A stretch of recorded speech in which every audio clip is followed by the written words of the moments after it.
everybody. My name is Samuel Tomatz, and today I'm joined by Phil Capshaw. Welcome to the very first episode of Perspectives. Yeah, we were discussing this earlier, and there's about a 22-year spread between the two of us. And my movie knowledge dates back to about 1970 to 2000, and your perspective is? I've seen a lot of those movies from the 70s to the 2000s, a lot of stuff in film school. I mean, in film school, we went back to the very dawn of filmmaking, but a lot of my knowledge it comes around recent movies, last 20 years, the 2000s to 2025. Okay. I don't watch many movies these days. I find myself really busy making movies, but I still try to get out to the theaters and see as much as I can. Yeah. So what was the first movie that you ever saw in the movie theater? Can you remember that? I don't personally remember it from my parents. I've been told it's The Incredibles. The Incredibles. Oh, Yeah. really? Okay. Oddly, the first movie that I ever saw in a movie theater was James Bond, Diamonds Are Forever. Okay. 1971. I had to have been 8 years old. Wow. I remember when I was probably 11 or 12, my dad really wanted to show me the Bond franchise, and for some reason I couldn't wrap my mind around wanting to see him, so he gave me $1 if I would watch it with him. So He had to bribe you to watch James Bond? he had to bribe me to watch James Bond, just the one time, and then I got into it forever. Yeah, I've been a fan since that first movie, and there was a lot, Diamonds Are Forever, of course, Sean Connery, who to me will always be James Bond. When Roger Moore took over the franchise, I felt like the Saint, because he was the Saint before in TV. He had a TV series called The Saint, where he played kind of a spy kind of character, originally. But he brought more humor to the franchise, and Connery was a lot more serious than what Roger Moore was. But one of the interesting things about Diamonds Are Forever, there were a couple of characters in there. When you're a kid, you miss a lot of the sexual entendres and humor that is in and is a part of the Bond franchise. Kind of like in Dr. No, I believe it's Dr. No. The female characters, their names are very sexually oriented. I don't know if you noticed that in the later Bond movies, but in the early ones, there always were these sexual connotations for the female characters. And of course, Bond, he was the playboy and the man about town. But there were a couple of characters in Diamonds Are Forever that you might find interesting. Mr. Kidd and Mr. Went.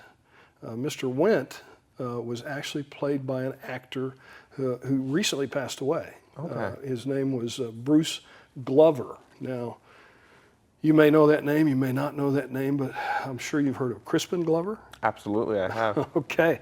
That's Crispin Glover's dad. Oh, wow. Okay. So I had no idea until recently. I was reading the obit for Bruce Glover, and it said that he was Crispin Glover's father, who, of course, is famous for Back to the Future. Oh, wow. Huh. It's something you learn new every day. Yeah. I'm a wealth of useless knowledge. So. Okay. I feel like my introduction to James Bond's really come from the last, few movies, Skyfall to kind of present day. Those are the ones that I feel like I really grew up on, were, introduction to me into the franchise. And I mean, I grew up a lot with Bourne Identity and all those types of more modern spy thrillers that, I remember watching Bourne Identity when I was 8 and loving those films. So I feel like that kind of filled my childhood of like all the spy fantasy stuff was much more of those kind of early or late aughts films. The 2000s, Bond became edgier. In the 60s and the 70s, when Connery was there, it kind of had an edge to it. But then they got away with Roger Moore. They got away from it totally, with the exception of maybe a couple of films, like. The Man with the Golden Gun. Mm-hmm. That was kind of edgy. And The Spy Who Loved Me, that was more of a spy thriller. Mm-hmm. And then you have Moonraker, which I don't know what they were thinking with Moonraker. That was just fantasy film. It had some good parts, it had some bad parts, but the more recent Daniel Craig Bond is very edgy and very true to the novels. When Ian Fleming wrote the novels, they were very edgy and had a kind of a true to life sense about them, because Ian Fleming was on Her Majesty's Secret Service during World War II. Okay. He was a spy. He was one of the original spies, and he worked on the team who they did a lot of things to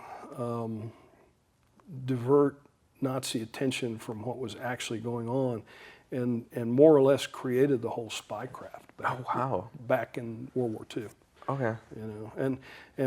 Here's another interesting bit of trivia about James Bond you may or may not know. Ian Fleming liked to spend time in the Bahamas, and one of his table books, his coffee table books, was a book of ornithology about birds. Yeah. And it was written by James Bond. Huh. And that's where he got the name James Bond for the character. I guess I always just thought it was something like, randomly made up, had some like dream or something, and would have taken it from there.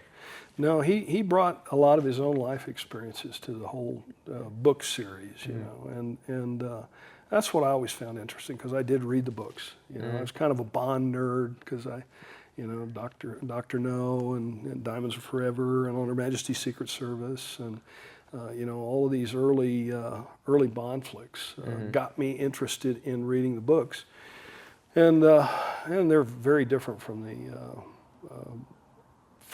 the movies. They use the books as a source material, and then they changed it.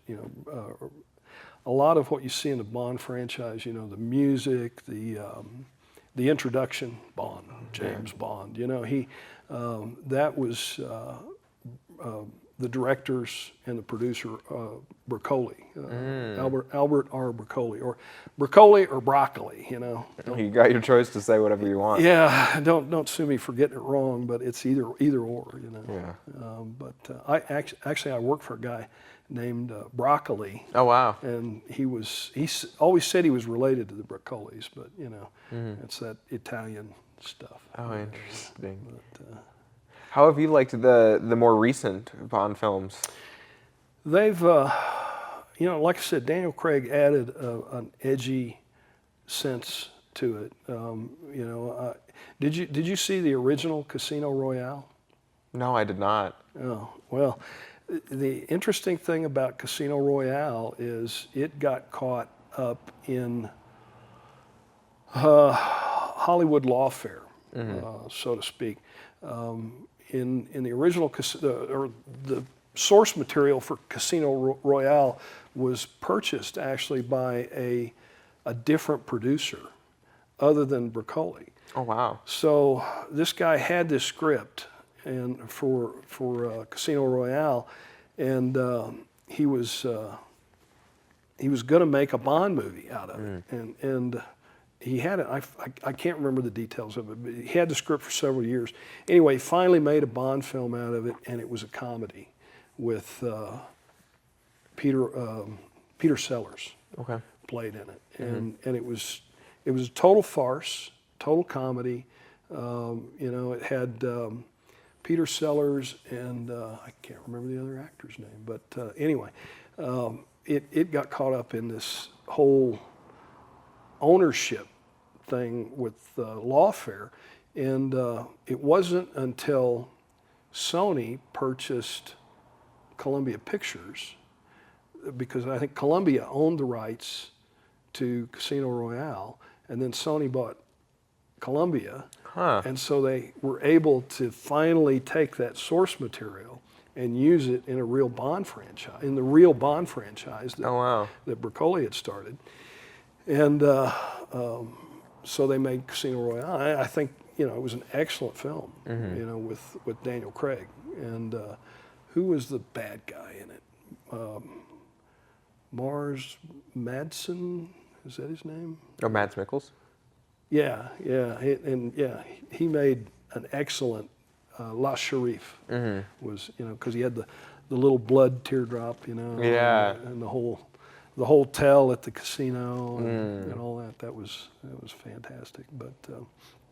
But yeah, the whole Daniel Craig series of Bond just, I mean, it was good. Very well done. Very well done the last few years. What do you think got you so interested in all these like spy thrillers? Oh, that's a good question. I don't know. It was, of course, Bond was the first, but like you, I enjoyed the Bourne series and all those. But I was always interested in like Sherlock Holmes. Okay. I really enjoyed the Sherlock Holmes series, but to me, Basil Rathbone is a true Sherlock Holmes from the 1940s. Yeah. He'll always, just like Connery is James Bond, Basil Rathbone is Sherlock Holmes. Okay. And that's my generation. That was in the 40s, but I watched it on TV, as reruns. But Right. it was always interesting and fascinating. The things that they used the original source material by Arthur Conan Doyle to make the movie series and for Sherlock Holmes, but it's been done and redone so many times, and I can't get into Robert Downey Jr. As Sherlock Holmes. I just can't get there. Did you see the new show that came out from the BBC in 2014 about Sherlock Holmes? I don't think so. Oh, it was a very good one. Was it? Yeah. I know the Canadian Broadcasting did one with Jeremy, I can't remember the actor's name, but anyway, they had a series, and he was good, but still to me, Basil Rathbone is Sherlock Holmes. Around 2010 to 2017, there was the show with Benedict Cumberbatch and Martin Freeman. Oh, okay, yeah. See, that was excellent. That was very well done. However, it modernized Sherlock Holmes. So there, I had a little beef with that. I know what you're talking about now. It didn't strike me as Sherlock Holmes, but yes, that was very well done, and he made a very good Holmes, but they brought him into modern times, which to me kind of changes the character. A lot of times what they'll do, or what they've done in the last 20, 30 years, is they've gender swapped some characters. They've done a whole host of things, brought them into modern times, things like that, and it does kind of change the dynamic a little bit. But that particular, the BBC version with Benedict Cumberbatch, was very well done, and I couldn't get enough of it. I hated to see it end, actually, because he kind of dies. Well, Sherlock Holmes died in the original. It was published in the Strand magazine, and it made Strand magazine like the top magazine of its day back in the UK. And whenever Arthur Conan Doyle decided to kill off Sherlock Holmes, which he did in one of the stories, he fell off of a cliff, off of a waterfall, and supposedly died. So he killed the character. And Strand magazine's readership went through the floor. No, wow. It was like a TV show losing its viewership. And it did so much damage to the magazine that they brought the character back to life. He didn't really die. It was one of those things. So the same thing with the more recent Sherlock Holmes, the Cumberbatch version. They kill off the character, but he doesn't really die. Yeah, I know, because that was like my first real introduction into the character. I mean, you'd heard about it in legends, and kind of like read some stuff, seen references in other shows, but that was like, started to really come up. I was the age to really watch that show and started to watch it and then get back into Sherlock Holmes, some of the past stuff. But I still haven't seen the original show or still haven't read the stuff from the original magazines. Little snippets here and there, but it's definitely something that I'd like to get into a little bit more, get to watching a little bit more and see what it's all about. Yeah, the two that are worth watching are Basil Rathbone from the 40s.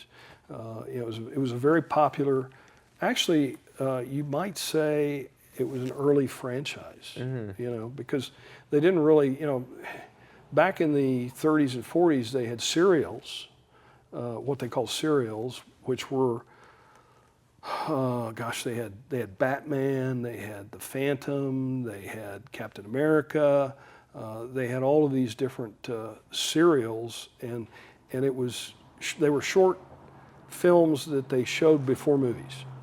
Okay. And it would always end with a cliffhanger, which is kind of where Steven Spielberg got the inspiration for Indiana Jones. Was from the old serials back in the 30s and 40s. Okay.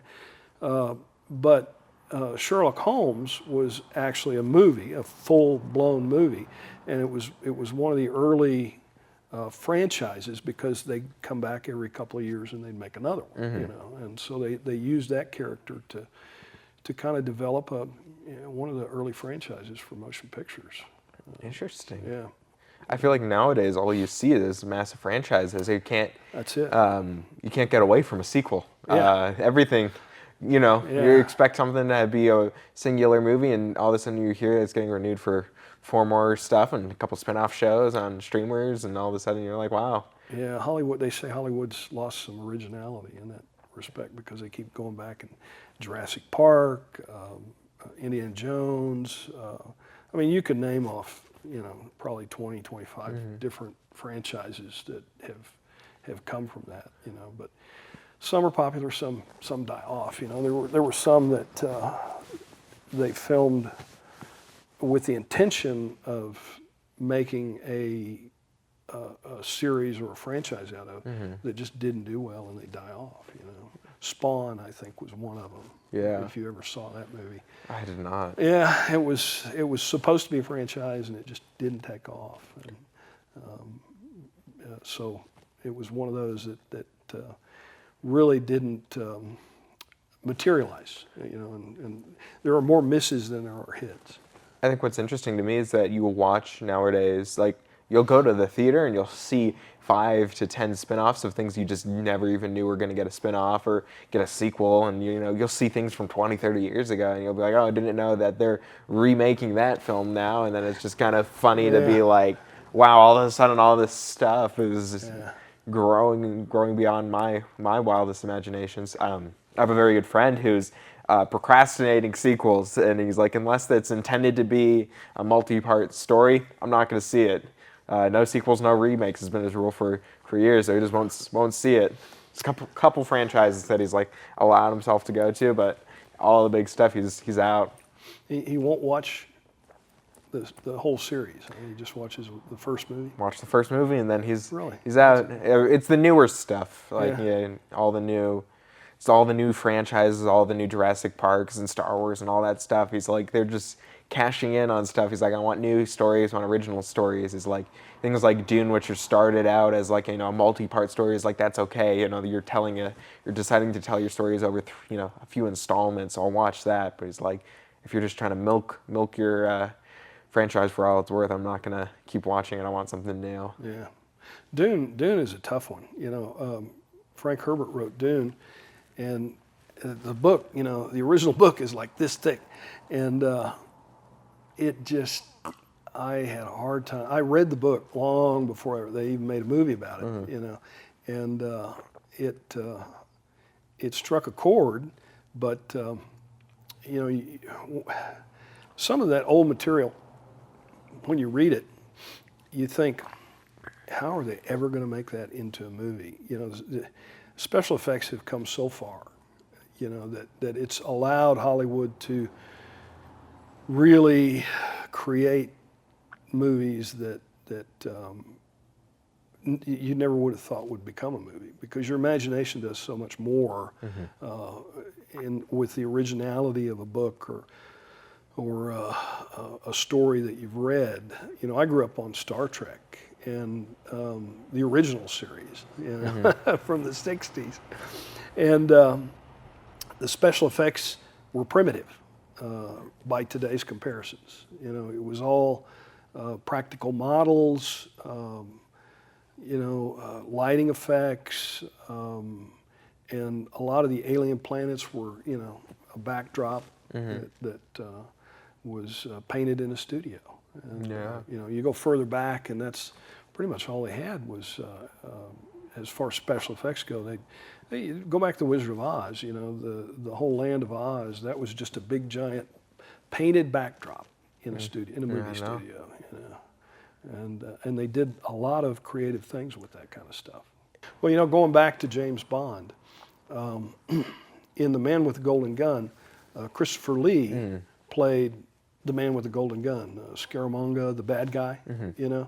And oddly, Christopher Lee was Ian Fleming's cousin. Oh, wow, okay. And, you know, of course, Christopher Lee has played everything from, what was he, Sauron in Lord of the Rings. He was Dracula. He's played in Frankenstein back in the Hammer films in the 60s and 50s.